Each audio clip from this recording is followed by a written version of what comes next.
Hi everybody, welcome back for another video. Let's talk driving preparedness, important information. So being behind the wheel of a car is probably one of the most vulnerable situations that you have in life. And in general, it's the one time when you really have to avoid all distractions. You have to pay attention to not only what's in front of you, but what's behind you and to the sides. You got to anticipate that there could be a potential conflict coming from either side. You've got to avoid having an accident, and that's part of driving 101. We all know that, but we got to also have some general self-control when it comes to dealing with other people who are in the cars around us. One thing in general people do is they're in a hurry and they want to tailgate and get up close to the other car, and sometimes they want to intimidate the other driver by getting as close as possible at a stoplight or a stop sign. And I'm here to tell you that that is probably one of the worst things that you can do, because when you do that, you have now limited your ability to move. You can't go forward anymore. You can only go backwards. And if the person behind you does the same thing, you are literally pinned in. And if that person in front of you is a person who is easily triggered, and they get out of their car and they start to walk back to you with a weapon, you're stuck in your car. And so that's just not good common sense.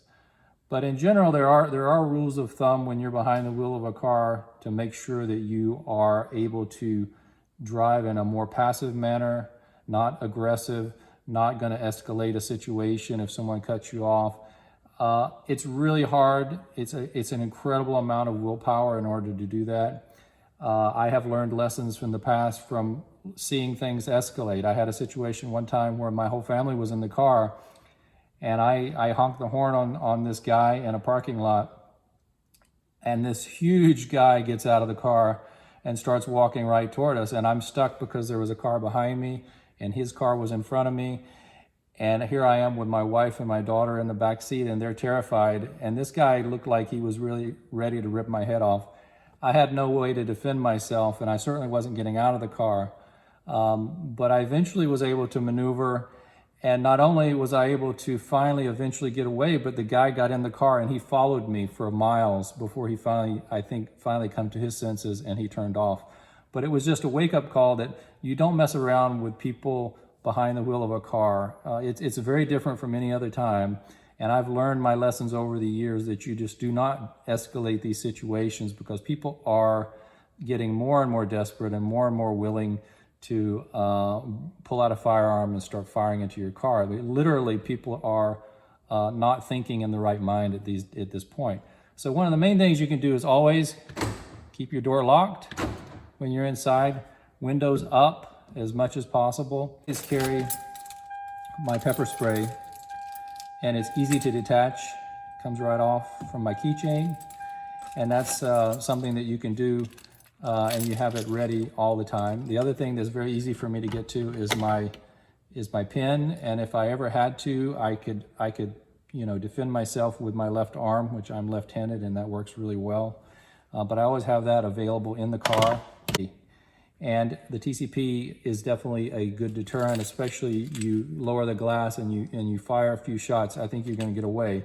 But this is, I think, is the better option for self-defense in a car than a firearm, because literally there's just so many legal consequences to having a firearm in your car, and having the TCP in the car is a whole different level of escalation. And if you pull this out in response to someone who is just being a threat, a verbal threat, or has wants to fight but they don't have a weapon, pulling this out is an option.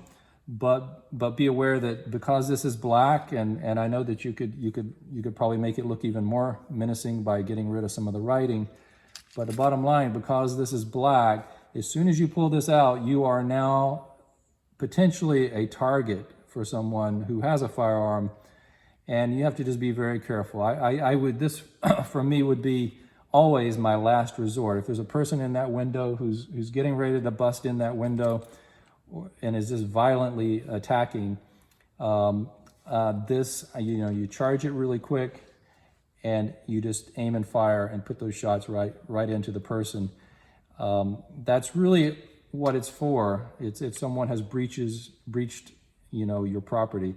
The other is if you were getting into your car and you just got into the car and the car was not locked and someone managed to get the door open and maybe you're fighting over the door, then this becomes an option. You can get it out. But the disadvantage of this is it requires two hands to charge it. And that's one of the disadvantages of the TCP. And I know a lot of people are concerned about that fact and they want to have some other way to charge it. In most 99% of the situations that I encounter, I have no problem with the twist and it's ready to go. But in this particular case, you would be vulnerable until you could get that punctured. And I don't think it's practical to just leave it charged in your car all the time, because that's just going to be tremendous wear and tear on your seals and your O-rings, and it's just not practical to do that every time you go out. To go ahead and pre-charge this, you're going to have to use that CO2.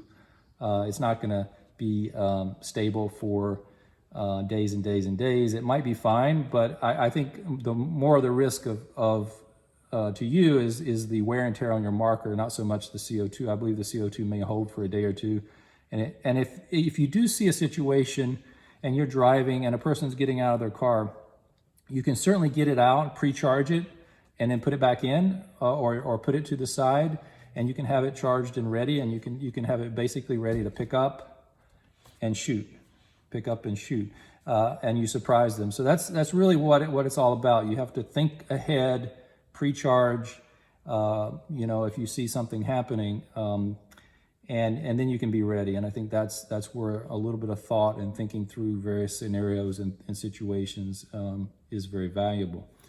But when you're in the car, this is a vulnerable situation. You are out in public. You're by definition, you're in transitional spaces everywhere. If someone comes up, first line would probably, for me, would be the pepper spray. I would have this ready, and I would just spray it in their face and try to do it as quickly and as surprisingly as possible, so that they're just not expecting it. And I think most people, that would be enough. But these are just the things that I carry these, but what kind of situations might you encounter in a car? Well, there's endless numbers of things that could happen, but you just have to be safe. And in general, driving a car is a big responsibility, and we just have to rise to that level and be vigilant all the time. So we cannot let our guard down.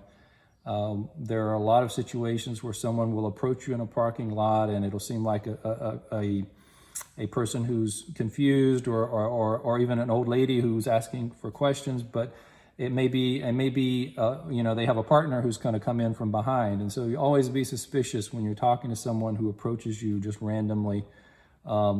I don't think you have to be paranoid, but you should be aware, and you should know where your tools are and how to get to them in a timely manner.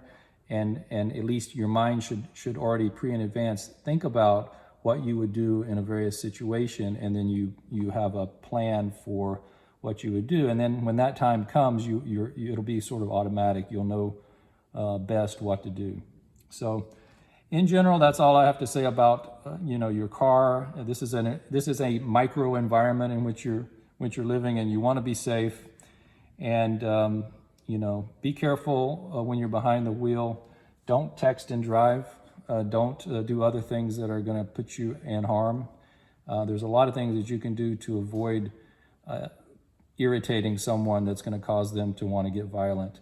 And sometimes it could be the slightest thing that could trigger someone. Blowing the horn, lots of things. So use these things as a safety feature, but don't use this to escalate a situation or irritate someone. Give it a gentle tap like that, but don't lay down on the horn. So there's a lot of things that you want to keep in mind. So quite a bit of this is common sense, but in the context of your less lethal and your less lethal defense, I thought it was good to take a little bit of time for a review. Everybody take care, and we'll see you in the next one.